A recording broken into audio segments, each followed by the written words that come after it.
नमस्कार दोस्तों, आज है 6 जनवरी या 6 जनवरी की जो इंपॉर्टेंट न्यूज बन रहा है उसको हम लोग देखने समझने का प्रयास करते हैं। तो चलिए बिना फर्दर डिले के साथ आज का हम लोग क्लास स्टार्ट करते हैं। ठीक है, तो देखिए सबसे पहला जो आप लोग के सामने न्यूज आ जाता है दोस्तों, तो पहला न्यूज हम लोग देख लेते हैं। किस भारतीय प्रौद्योगिकी संस्थान अन्य आईआईटी के द्वारा, ठीक है, कृषि में डिजिटल, ठीक है, डिजिटल पहल लाने के लिए विस्तार नामक, ठीक है, विस्तार नामक क्या क्या प्रोजेक्ट को तैयार किया गया है।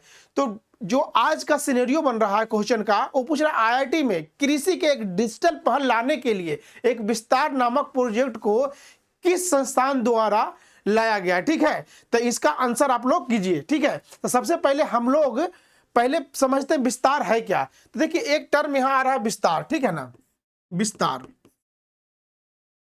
तो कभी कभी क्या करता है, विस्तार का आपको फुल फॉर्म पूछ लेगा एग्जामिनेशन में। तो विस्तार को फुल फॉर्म पूछ लेते हैं, इसको समझते हैं हल्का सा।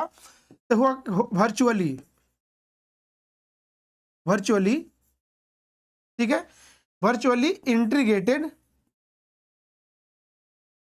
इंटीग्रेटेड, ठीक है, system to access research.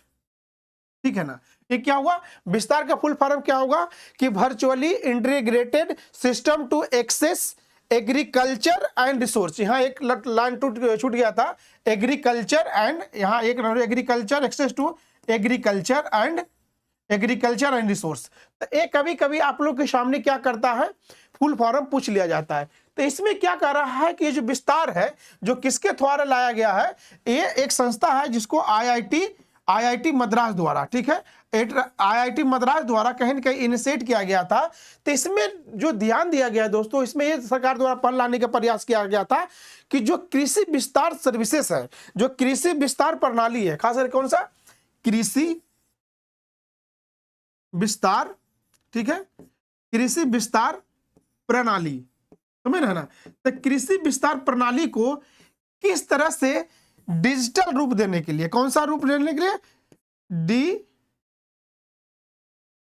Digital रूप देने के लिए, ठीक है ना, डिजिटल रूप देने के लिए ये किसके द्वारा, ये है किसके द्वारा, ये तो किया गया है किस मंत्रालय द्वारा, कृषि एवं किसान मंत्रालय द्वारा इसको एक इनिशिएट लिया गया। किसके द्वारा एक इनिशिएट लिया गया है कि जो कृषि में डिजिटली रूप में किस प्रकार से हम लोग सशक्तिकरण करें, कैसे सशक्तिकरण को पर दिशा दें, इसको हम लोग समझने का प्रयास करते हैं। तो इसमें जो दिया गया दोस्तों, इसमें थोड़ा सा हम लोग समझेंगे कि जो कृषि में डिजिटलाइजेशन किस तरह होगा, इसको समझना। अब कृषि में डिजिटल किस प्रकार होगा, डिजिटल किस प्रकार होगा, इसको थोड़ा समझने के लिए प्रयास करेंगे। अब कृषि में डिजिटलाइजेशन के लिए सबसे पहले हम लोग क्या करेंगे, यूज हम लोग जो करते हैं, जो कृषि में डिजिटल लाने के लिए सबसे पहले यूज करते हैं जीपीएस ट्रैकिंग। कौन सा, जीपीएस ट्रैकिंग। अब जीपीएस ट्रैकिंग सिस्टम के थ्रू कहीं न कहीं जो कृषि में गुणवत्ता को लाने के लिए, कृषि में जो बदलाव हो रहा है प्रेजेंट टाइम में, उसको ठीक करने के लिए हम लोग प्रयास करते हैं।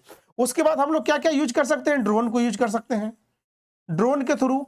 उसके बाद हम लोग ड्रोन को, उसके अलावा क्या क्या होता है, क्लाइमेट सिनेरियो चेक करते हैं, ठीक है ना, क्लाइमेट सिनेरियो को हम लोग चेक कर सकते हैं कि कौन सी क्लाइमेट में कौन कौन से ऐसी परिस्थितियां बन रही है जो कृषि के रूप में कहीं न कहीं दिक्कत पहुंचाएगा या समस्या पहुंचाएगा, उसको समझ सकते हैं। उसके साथ साथ जो हम लोग क्या कर सकते हैं, यूज करते हैं डेटा कलेक्शन, ठीक है ना, डेटा कलेक्शन। अब डेटा कलेक्शन हम लोग समझने का प्रयास करते हैं दोस्तों कि जो चीजें बदल रही है आज के डेट में, जो एग्रीकल्चर में जो विभिन्न प्रकार की चीजें बदल रही है, उसको हम लोग समझने का प्रयास करते हैं। अब एग्रीकल्चर में परिवर्तन लाने के लिए क्या क्या चीज देख रहे हैं, सॉइल भी एक बहुत बड़ा इंपॉर्टेंट मुद्दा बन जाता है कि सॉइल जो आजकल चेंज हो रहा है, जिस तरह से पैटर्न अपना ले रहा है, उसको भी हम लोग जानने का प्रयास करते हैं। उसके बाद क्रॉप्स हो जाता है, ठीक है, क्रॉप्स विवाद के मतलब देखा जाता है। इसी तरह क्रॉप्स क्या हो जाता है, वेदर फोरकास्टिंग, जो मौसम में बात के मतलब परिवर्तन हो रहा है, वेदर फोरकास्टिंग को भी कहीं न कहीं हम लोग को ध्यान रखना पड़ता है। उसके साथ साथ हो जाता है वेब अनेबल सर्विसेज, ठीक है, वेब अनेबल सर्विसेज। अब वेब अनेबल सर्विसेज में क्या आ जाएगा दोस्तों कि जो खास करके ई समर्थ हो गया, ई समर्थ हो गया, ई मंडी हो गया, इससे क्या होगा दोस्तों कि जो किसान भाई हैं एक स्थान से बैठे हुए दूसरे स्थान में बैठे रहने पे क्या करेगा, कहीं न कहीं चीज़ों को समझ पाएगा कि बिहार में बैठा हुआ किसान चाहे छत्तीसगढ़ में बैठा हुआ किसान क्या कर पाएगा कि दोनों का रेट क्या मिल रहा है, इससे ये पता चलेगा। ठीक है, उसके साथ साथ जो चीज़ें और बन के आ रही है दोस्तों कि ये चीज़ें जो सिनेरियो जो आजकल बदल रही है उसको थोड़ा सा हम लोग समझने के प्रयास करेंगे। और खास करके जो विस्तार का जो प्रयोग किया गया इसका उद्देश्य क्या था, जो विस्तार लाने का जो कोई पायलट प्रोजेक्ट लाने का सबसे बड़ा उद्देश्य क्या होता है कि कहीं न कहीं फसल का उत्पादन क्या होगा, फसल उत्पादन। ठीक है, फसल उत्पादन को क्या करना था, उत्पादन को क्या करना था, बढ़ाना था, इनरिच करना था कि फसल का प्रोडक्शन विस्तार प्रोजेक्ट के थ्रू कहीं न कहीं उसका बात के मतलब क्या हो, एक बेटर तरीके से प्रोडक्शन हो, साथ में क्या हो रहा था, इसका मार्केटिंग अच्छा हो। ठीक है, मार्केटिंग भी एक बढ़िया बड़ा समस्या हो जाता है आजकल के डेट में। जो किसान अपना प्रोडक्शन करता है, फसल करता है, उसको एक सही तरीके से पैसे नहीं मिल पाता है, उसको देखने का प्रयास किया गया था। मूल संवर्धन की बात कर रहा था, सप्लाई चेन की बात किया जा रहा है कि जो सप्लाई चेन हो खास करके उसका बेहतर किया जा सके, जिससे कि वो FCI का उसको रख रखाव, इन सब चीज़ों को थ्रू बात के मतलब किया गया। तब इसका आंसर आप लोग बताइए, तो कौन सा इसका आंसर हो जाएगा। सबसे पहले क्या कर, IIT मद्रास, दूसरा क्या IIT Kanpur, IIT Bombay, IIT Delhi. तो इसका सही आंसर कौन सा हो जाएगा आपका, IIT मद्रास द्वारा कौन सा विस्तार नामक प्रोजेक्ट को कहीं न कहीं कृषि के डिजिटलीकरण करने के लिए लाया गया था। ठीक है, उसके बाद आपको दूसरा क्वेश्चन है कि हाल में ही बिहार के नए राज्यपाल कौन बने। ठीक है, तो बिहार का एक क्वेश्चन आ रहा है कि हाल में ही बिहार का नया राज्यपाल कौन बने। तो ये सब क्वेश्चन जो कहीं न कहीं आपको एग्जामिनेशन हॉल में आपको देखने को समझने को मिलेगा। अब बिहार के नए राज्यपाल के देखने के लिए आपको सबसे पहले क्या करना पड़ेगा, थोड़ा सा हम लोग समझते हैं। देखिए अभी जो बिहार में जो राज्यपाल का बिहार में जो राज्यपाल का भी जो नियुक्ति हुआ है, ठीक है ना, वो कौन सा नंबर पे है, तो 42वां नंबर पे बात के मतलब है उनको बनाया गया। उससे पहले कौन थे, इससे पहले बात के मतलब 41वां थे। 41वां कौन थे, तो 41वां थे राजेंद्र। ठीक है, राजेंद्र, ठीक है, राजेंद्र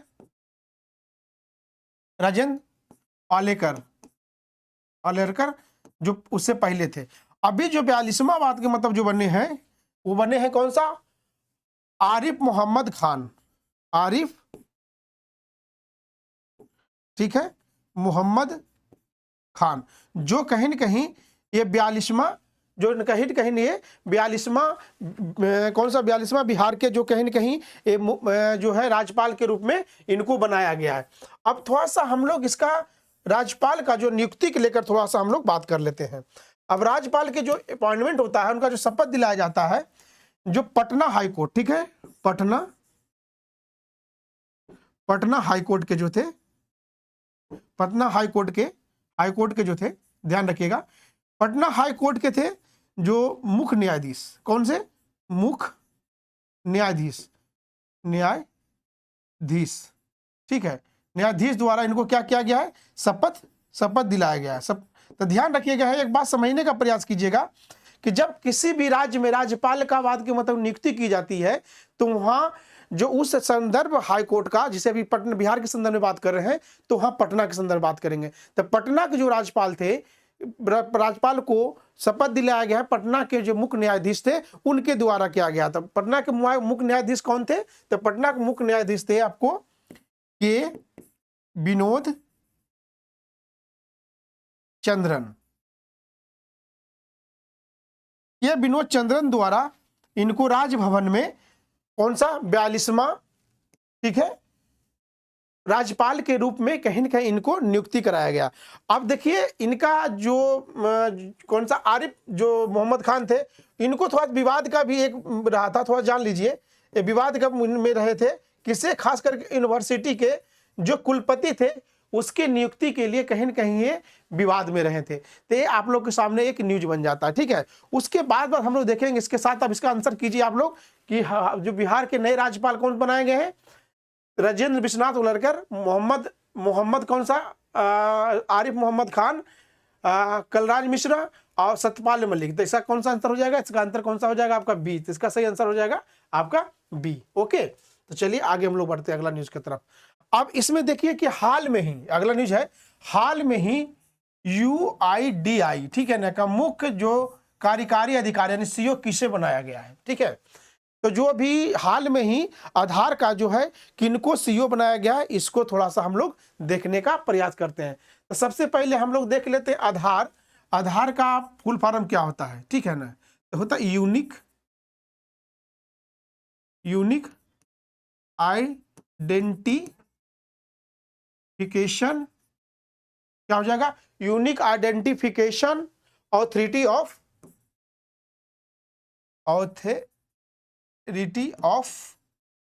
इंडिया, ठीक है ना। क्लियर है। कभी कभी इसको आधार भी बोल देते हैं, ठीक है ना, नहीं बोलते आधार कार्ड। अब जब कार्ड आ गया है तो यहाँ एक कार्ड आता है। तो कार्ड का मतलब दोस्तों यहाँ 12 डिजिट का एक अंक होगा, ठीक है ना। तो ध्यान रखिए, कभी पूछ देता है कि आधार में 16 डिजिट का होता है, तो भी ध्यान रखिएगा। तो 12 डिजिट का यूनिक कोड होता है, क्या होता है, यूनिक आइडेंटिफिकेशन नंबर होता है, ठीक है ना। अब एक किस प्रकार काम करता है दोस्तों, ये बेस्ड ऑन, ठीक है ना, ये ध्यान रखिए, ये सब क्वेश्चन पूछ देता है। बेस्ड ऑन क्या होता है, बायोमेट्रिक्स, ठीक है, बायोमेट्रिक्स प्लस डेमोग्राफिक्स, ठीक है ना। ये दो आधार पे क्या करता है, ये वर्क करता है। ये ध्यान रखिए, कभी कभी पूछ लेता है कि जो आपका आधार है वो किस आधार पे काम करता है। तो पहला क्या हो जाएगा आपको, पहले तो यूनिक क्या होगा, unique identification authority of India हो गया। दूसरा क्या चीज हो जाएगा, किसका जो कार्ड होता है 12 डिजिट का होता है, प्लस किस आधार पे काम करता है दोस्तों, तो ये काम करता है biometrics and demographic dividend pay काम करता है, डेमोग्राफिक पे काम करता है, ठीक। उसके साथ साथ पूछ जाता है कि जो लॉन्च हुई थी दोस्तों पहली बार, ये कब हुई थी, ये हुई थी जैन 2009 में पहली बार इसको बात के मतलब लॉन्च किया था, प्लस इसको इम्प्लीमेंटेशन की बात किया गया था। तो 2016 में इसको क्या किया था, स्टैट्यूटरी बॉडी बनाकर इसको कहीं न कहीं यूडीआई के रूप में बना गया था। अभी हाल इसका यदि चेयरपर्सन की बात करेंगे दोस्तों, इनका चेयरमैन की बात करेंगे दोस्तों, तो चेयरमैन जो भी है दोस्तों, चेयरमैन की बात करेंगे, पूछ लेता है, अब प्लस सीईओ, ये दोनों बहुत इंपॉर्टेंट बन जाता है। तो इसको थोड़ा सा आप लोग याद रखिएगा। तो इसका दो चीजें याद रखिएगा। देखिए इसको कभी कभी एग्जाम में पूछ लेगा कि इनका सीईओ कौन से हैं, और इनका बात के मतलब अभी जो सीईओ पूछ लिया, प्लस इसको एक चेयरमैन ही बता देंगे। तो चेयरमैन को कौन हुए, तो चेयरमैन हो गए नीलकांत, ठीक है ना, नीलकांत मिश्रा जी हो गए, जो है इनका बात के मतलब ये चेयरमैन हो गया। अब प्लस इनका अभी जो सीईओ बनाया गया इनको दोस्तों, तो सीईओ इनको बनाया गया, किनको बनाया गया है, तो भूवेश कुमार को सीईओ बनाया गया है। तो अभी हाल में ही भुवनेश कुमार को क्या बनाया गया है, सीईओ बनाया गया है। अब इसका आप लोग आंसर दीजिए, ठीक है ना, कौन है। तो इसका आप पूछ लेगा कि हाल में किसी यूडीआई का सीईओ बनाया गया है, तो क्या होगा, भुवनेश कुमार, रजत गोयल, मनीष सिंघल, हिमांशु कौशिक। तो इसका सही आंसर हो जाएगा आपका भुवनेश कुमार। तो ये कुछ इंफॉर्मेशन है जो कहीं ना कहीं आपको एग्जामिनेशन में एक बेहतर तरीके से एक प्रिपेयर करवाता है। उसके साथ साथ एक चीज और देखिएगा दोस्तों कि आखिर आधार का एक पॉइंट और जोड़ लीजिएगा, यहाँ पर्पस क्या था, ठीक है ना, आखिर आधार को क्यों बनाया गया था, इसका क्या यूटिलाइजेशन था, क्यों ऐसी परिस्थितियां बन गई जो बनाया गया था। क्योंकि जान रहे हैं दोस्तों कि आज के डेट में जिस तरह से चीजों बात के मतलब एक चीज जा रहा था कि चूंकि सबसे पहले इसमें क्या किया था, इसको एक इन्फॉर्मेशन बेस्ड काम करना था, ठीक है, एक इन्फॉर्मेशन बेस्ड काम करना था। दूसरी चीज ये था कि जो DBT direct benefit transfer, DBT मतलब डायरेक्ट बेनिफिट ट्रांसफर, जो बेनिफिशियरी मिल रहा था उसको डायरेक्ट आधार अनेबल सर्विसेज करना, ताकि जो लीकेज हो, जहां करप्शन हो, उसको कम किया जाए।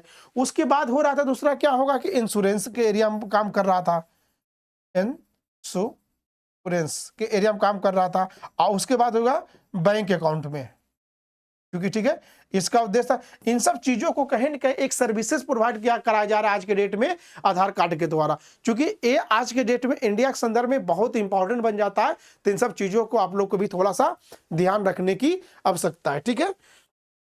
तो आगे बढ़े, ओके। उसके बाद कौन सा है, डीआरडीओ। अब देखिए डीआरडीओ दोस्तों बात के मतलब क्या हो जाएगा, डीआरडीओ भी है कहीं ना कहीं अपने आप में एक इंपॉर्टेंट न्यूज बन जाता है, ठीक है। तो डीआरडीओ का बात थोड़ा सा हम लोग समझते हैं कि क्या हुआ डीआरडीओ, ठीक है ना, की स्थापना कब हुई थी, पूछ रहा है डीआरडीओ की स्थापना कब हुई थी। तो देखिए पहले डीआरडीओ थोड़ा सा हम लोग समझने का प्रयास करते हैं, ठीक है ना। तो डिफेंस, ठीक है, देखिए डीआरडीओ की यहाँ स्थापना पूछ रहा है, ठीक है ना। तो इसको थोड़ा सा हम लोग समझने का प्रयास करते हैं। तो defence research and development organisation क्या होगा, यहाँ तो लिखा हुआ है defence and research development organisation की स्थापना कब हुआ था। तो इसकी स्थापना बात का मतलब क्या होता कि 1958 में, ठीक है। अब इसका स्थापना का मेन पर्पस क्या था दोस्तों, 1958 में इसका स्थापना किया था कि हाल में ही, कौन सा, हाल में ही डीआरडीओ द्वारा क्या किया है कि अभी 2 जनवरी, कौन सा, 2 जनवरी, ठीक है, 2 जनवरी 2025 को कहीं न कहीं ये अपना स्थापना दिवस के रूप में मनाया। कौन सा, स्थापना दिवस के रूप में मनाया, ठीक है। अब देखिए इसका एक आ जाता है, स्लोगन आता है बलस से, ठीक है, बलस, ठीक है ना। बलस जो हो गया, बलस मूल्य विस्तार, वैसे विज्ञानम, सॉरी, बलस मूल्य विज्ञान, ठीक है ना, बलस मूल विज्ञानम, ठीक है। बलस मूल विज्ञानम कभी कभी पूछ लिया जाता है, बीपीएससी द्वारा पिछले बार पूछ लिया जाता, बिहार सचिवालय द्वारा इसका क्वेश्चन पूछ लिया जाता है, ठीक है। यदि इसका हेडक्वार्टर की बात करेंगे दोस्तों, तो हेडक्वार्टर आपको देख लेंगे दोस्तों, तो न्यू दिल्ली में आपको देखने को मिलेगा। कहाँ मिलेगा, न्यू दिल्ली में आपको देखने को मिलेगा, ठीक है। ये हुआ। उसके साथ साथ बात के मतलब कभी कभी क्वेश्चन पूछ लेगा कि इसका चेयरमैन कौन से हैं, ठीक है ना। तो इसका चेयरमैन कभी कभी पूछ लेंगे आपसे, चेयरमैन, ठीक है। इनका चेयरमैन कौन सा हो गया दोस्तों, इनका चेयरमैन कभी कभी पूछ लेगा तो एस के कामत, ठीक है ना। इसका कौन सा हो गया, अभी जो एस के कामत जो है कहीं न कहीं अभी इनका जो है चेयरमैन है, ठीक है ना। और 21 मिनिस्ट्री के अंतर्गत आता है, तो ये आता है मिनिस्ट्री ऑफ, कभी कभी पूछ लेता है मिनिस्ट्री ऑफ डिफेंस, जो कि मिनिस्ट्री ऑफ डिफेंस के अंतर्गत एक क्या, कौन सा बनता है। तो ये सब कभी कभी क्वेश्चन बनता है आपको लोग के सामने। अब इसमें जो एक क्वेश्चन इंपॉर्टेंट बनेगा आपको, एक काम क्या करता है, इसका बात के मतलब क्या है, तो डेवलपमेंट करता है, किसका डेवलपमेंट करता है, मिसाइल का, मिसाइल हो गया, व्हीकल हो गया, जो युद्ध संबंधी जो व्हीकल हो गया वो बनाता है, ठीक है। उसके बाद जो कहीं न कहीं हो गया कम्बैट बनाता है, ठीक है। डिफेंस टेक्नोलॉजी बनाता है, डिफेंस आपका टेक्नोलॉजी बनाएगा। उसके बाद क्या बनाएगा ये, उसके साथ साथ बात के मतलब जो चीजें बन रही है अभी फिलहाल में डिफेंस टेक्नोलॉजी के साथ साथ क्या बन रही है, एयरक्राफ्ट बना रही है, एयरक्राफ्ट बना रही है, ठीक है। तब इसका सही आंसर दीजिए कि कौन सा हो गया, 1958, 1959, 1963, 1965। तो इसका सही आंसर कौन सा हो जाएगा, 1958। अब मेन इसका क्या था ना कि अभी 2 जनवरी में अभी कहीं न कहीं इसको स्थापना दिवस मनाया गया था, इसलिए बात के मतलब कौन सा स्थापना दिवस था इनका, 67th, या ये भी कहीं कहीं पूछ लेता है। तो 67th कहीं न कहीं स्थापना दिवस मनाया था डीआरडीओ, इसके तहत कहीं न कहीं ये क्वेश्चन पूछ लिया जाता है, ठीक है। तो आगे इसके बाद हम लोग आगे क्वेश्चन देखते हैं, इसका आगे क्वेश्चन देख लेंगे। हाल में ही क्या, हाल में ही किसके द्वारा Jammu Kashmir and Ladakh through is ages नामक पुस्तक का विमोचन किया गया है, ठीक है। तो राजनाथ सिंह द्वारा, नरेंद्र मोदी द्वारा, अमित शाह द्वारा और अमर अब्दुल्ला द्वारा। तो इनके माननीय श्री अमित शाह द्वारा इनको बात के मतलब किस पुस्तक का विमोचन किया गया था। चलिए इसमें कोई ज्यादा न्यूज नहीं था, इसलिए इसको थोड़ा सा हम आगे बढ़ते हैं। अब देखिए यहाँ देखिएगा कि नारो वायरस नामक संक्रमण के मामले सर्वप्रथम किस देश में पाया गया। एक बहुत इंपॉर्टेंट क्वेश्चन बन जाता है दोस्तों कि नारो नामक जो संक्रमण वायरस है जो कि सबसे पहले विश्व के किस देश में देखा गया है। अब नारो नामक वायरस जो कहीं न कहीं सबसे पहले जो देखा गया है दोस्तों, ये देखा गया यूएसए में, ठीक है ना। यूएसए में लगभग 90 केसेस जो कहीं न कहीं अभी तक डिटेक्ट किया गया है। ये कहीं न कहीं एक कोरोना की तरह एक बहुत बड़ा ही विस्तार रूप लेते जा रहा है, विकराल रूप लेते जा रहा है, जो आने वाला मनुष्यों के लिए एक बहुत बड़ा प्रॉब्लम क्रिएट कर देगा। तो ये सब चीजों की भी आपको थोड़ा सा समझने और जानने का प्रयास करना चाहिए। यदि हम लोग दोस्तों इंडिया के परिप्रेक्ष्य में बात करेंगे, हम लोग तो इंडिया के परिप्रेक्ष्य में बात करेंगे, तो इसका जो पहला जो न्यूज में समझ में आया था, डिटेक्ट किया था केरला में, ठीक है ना। केरला में पहला जो मामला कहीं न कहीं डिटेक्ट किया था। तो एक क्वेश्चन आपको देखेंगे हमेशा, जो भी कोई भी ओमिक्रॉन आ गया, चाहे कोरोना हो गया, चाहे नेपा वायरस हो, किसी भी तरह का बात के मतलब जब वायरस आता है तो हमेशा सबसे पहला नाम क्या जाता है, केरला। केरला में सबसे पहले डिटेक्ट किया जाता है। तो थोड़ा सा आपको एक ज्योग्राफी का प्लस एक ऐसे चीज़ें बताने का मैं प्रयास कर रहा हूँ जो आज के डेटे में कुछ भी ऐसे बीमारी होता है तो जनरली मैं किसी स्टेट को टारगेट नहीं कर रहा हूँ, मगर ऐसा होता है कि केरला में देखा जाता है। दोस्तों कहीं ना कहीं आपको जा रहे हैं अधिक केरला का एजुकेशन सिस्टम की बात करते हैं दोस्तों, तो केरला का एजुकेशन सिस्टम कहीं ना कहीं भारत के प्रत्येक स्टेट से कहीं ना कहीं ज़्यादा है। तो वहाँ लोग ज़्यादा पढ़े लिखे हैं, ठीक है। तो क्या हो रहा है, एक दूसरे से, एक देश से दूसरे देश में, मान लीजिए कि ये भारत है, ठीक है, ये भारत है, अभी भारत है, तो भारत से लोग बात के मतलब क्या कर रहे हैं, या पढ़ाई के लिए, रिसर्च के लिए, बिजनेस के लिए, या विभिन्न प्रकार के देशों के एक दूसरे के साथ इमिग्रेशन होता है, आवाजाही होता है। तो जब एक व्यक्ति के साथ दूसरे व्यक्ति कांटेक्ट में आने के बीच में क्या हो जाता है, जब एक दूसरे के बीच में जब कांटेक्ट लोग आता है तो कहीं न कहीं जो इस बीमारी है, चाहे कोरोना हो, चाहे निपा हो, चाहे नोरो वायरस हो, तो टच में आने की वजह से, चूंकि कहीं न कहीं ये क्या है, संक्रमण डिजीज वायरस है, एक दूसरे से कनेक्ट होता है, चाहे एयर के थ्रू या खाना खाने के थ्रू या पानी के थ्रू या सरफेस के थ्रू, इस तरह से जब कनेक्टिविटी कारण कहीं न कहीं होता है। तो जो इंडिया में जो केसेस आया है, जो केरला में, कहीं न कहीं इसके वजह से आप एक रूप में हम लोग देख सकते हैं। उसके बाद हम लोग जो बात करते हैं दोस्तों, इसके बाद जो हो सकता है, चूंकि ये जो इसको बोलते हैं विंटर वोमिटिंग बग बोलते हैं, इसको विंटर वोमिटिंग बग, ठीक है ना, या विंटर वोमिटिंग, कभी कभी ये पूछ लेता है क्वेश्चन, विंटर वोमिटिंग बग किसको कहते हैं, कोरोना कहेंगे, नोरो वायरस को कहेंगे, या नेपा को कहेंगे, या ओमिक्रोन को कहेंगे। तो ये भी थोड़ा सा आपको समझने का ध्यान रखिएगा। अब भी देखिए सबसे बड़ी बात यहाँ ये है दोस्तों कि ये जो वायरस है, ठीक है ना, नारो वायरस है, जो बहुत अत्यधिक क्या है, अत्यधिक संक्रामक है,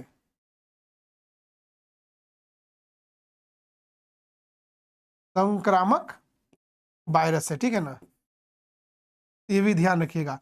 ये तेजी से क्या करता है, अपने आप को दूसरे को प्रभावित करता है, ठीक है।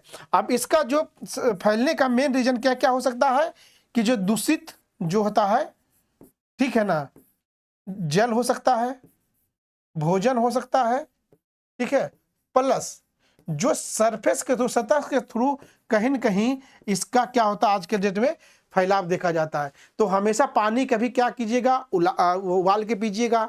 खाना हमेशा क्या खाना है, एक अच्छे तरीके से खाना खाना है, प्रॉपर ढंग से खाना जाना है, हाइजीनिक खाना खाना है। इस तरह से बात के मतलब ये कर रहे हैं। और सबसे ज़्यादा ये कोई एक टारगेट ग्रुप को नहीं कर रहा है, ये जो एज ग्रुप की बात करेंगे दोस्तों, तो एज ग्रुप के जो कर रहा है, लगभग सभी वर्गों को टारगेट कर रहा है, सभी वर्गों को क्या कर रहा है, ये सभी वर्गों के क्या कर रहा है, टारगेट कर रहा है। ये चीज को आपको विशेष रूप से ध्यान रखने की आवश्यकता है, ठीक है। उसके बाद तो इसके कौन सा हो जाएगा कि अब सोल्व कीजिए इसका कि कौन सा सर्वप्रथम देश आया, यूएसए, इंडिया, चाइना, नेपाल। तो क्या बताए थे आपको, तो इसका आंसर सही हो जाएगा आपका दोस्तों यूएसए, ठीक है। उसके बाद देखते हैं हम लोग, हाल में ही भारत ने किस देश के साथ मध्य बासमती, ठीक है, चावल का क्या किया गया है, व्यापार समझौता किया गया, ठीक है।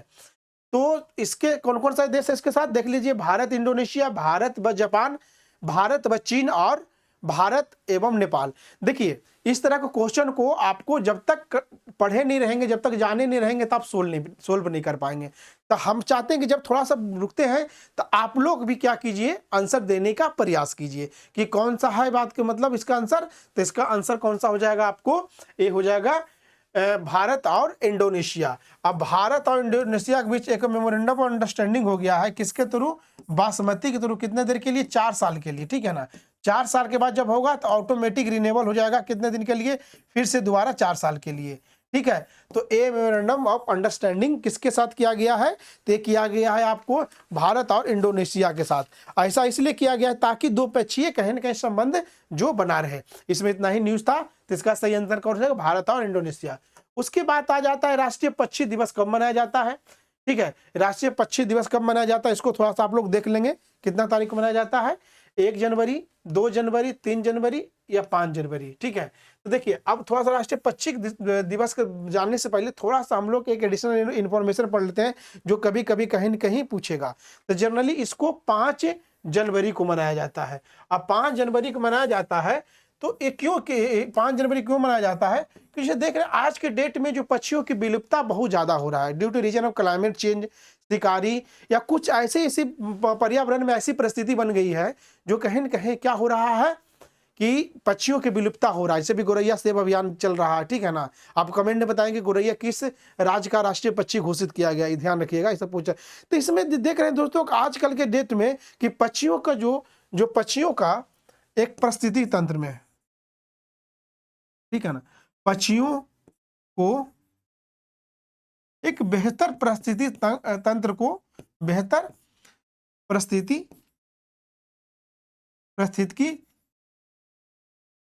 तंत्र को मुहैया करवाना। जैसे क्या क्या हो सकता है इसमें, देखिए जैसे क्या हो सकता है कि जो परिस्थिति तंत्र जहां लोग रहता है, जहां निवास करता है, उसको सबसे पहले उसको महत्व को समझना कि क्या उसके लिए कितना महत्व है, इसको हम लोग समझने और जानने का प्रयास करते हैं कि जो चीजें आज जो हम लोग इन्वायरमेंट एंड इकोलॉजी में कहीं न कहीं जो उसकी हैबिटेट हो गया, हैबिटेट का मतलब आवास हो गया, ठीक है ना। आवास को कितना सुरक्षित ढंग से रखते हैं, क्या उसका आवास को हम लोग नुकसान तो नहीं पहुंचा रहे हैं, ठीक है। उसका महत्व को हम लोग कम तो समझ नहीं रहे हैं, प्लस इसका विनाश तो नहीं कर रहे हैं, रहने को जगह को उसको विनाश तो नहीं कर रहे हैं, ठीक है। ये सब चीजें हो गया। उसके साथ साथ आप लोग ये समझने और जानने का प्रयास करेंगे कि इसका जो इससे क्या है कि परिस्थिति तंत्र में किसी प्रकार के फूड चेन तो डिस्टर्ब नहीं हो रहा है, फूड चेन तो डिस्टर्ब नहीं हो रहा है। इन सब चीजों को सुनिश्चित करने के लिए पर्यावरणविद द्वारा कहीं न कहीं राष्ट्रीय पक्षी दिवस आपको मनाने की बात चल रही थी। तो इसको भी एक न्यूज आप लोगों के सामने बन जाता है। ऐसा इसलिए हो रहा था दोस्तों, इन सब का सबसे बड़ा जो रीजन है दोस्तों, सबसे बड़ा रीजन हो जाएगा दोस्तों आप लोगों के सामने क्या हो जाएगा, ये सबसे बड़ा रीजन क्या हो जाएगा, इसका सबसे बड़ा रीजन क्या हो जाएगा, इसका हो जाएगा क्लाइमेट चेंज, ठीक है ना। क्लाइमेट चेंज की वजह से कहीं न कहीं जो सब चीजें जो ज्यादा डिस्टर्ब हो रहा है, बाकी जो ह्यूमन इंटरफेरेंस तो है ही है कि जैसे उसका महत्व को नहीं समझना, उसका आवास को विनाश कर देना था, फूड चेन को डिस्टर्ब कर देना, इन सब चीजों को आपको देखने और जानने को समझने को मिलेगा। इसके साथ साथ बात के मतलब दोस्तों एक न्यूज और हम लोग थोड़ा डिस्टर्ब ये करेंगे, चलिए इसको हम इसमें जो कल हम एक आप लोग के सामने ये करेंगे। तब तक के लिए दोस्तों यदि वीडियो पसंद आ रहा हो तो आप लोग लाइक करें, शेयर करें, सब्सक्राइब करें। Thank you.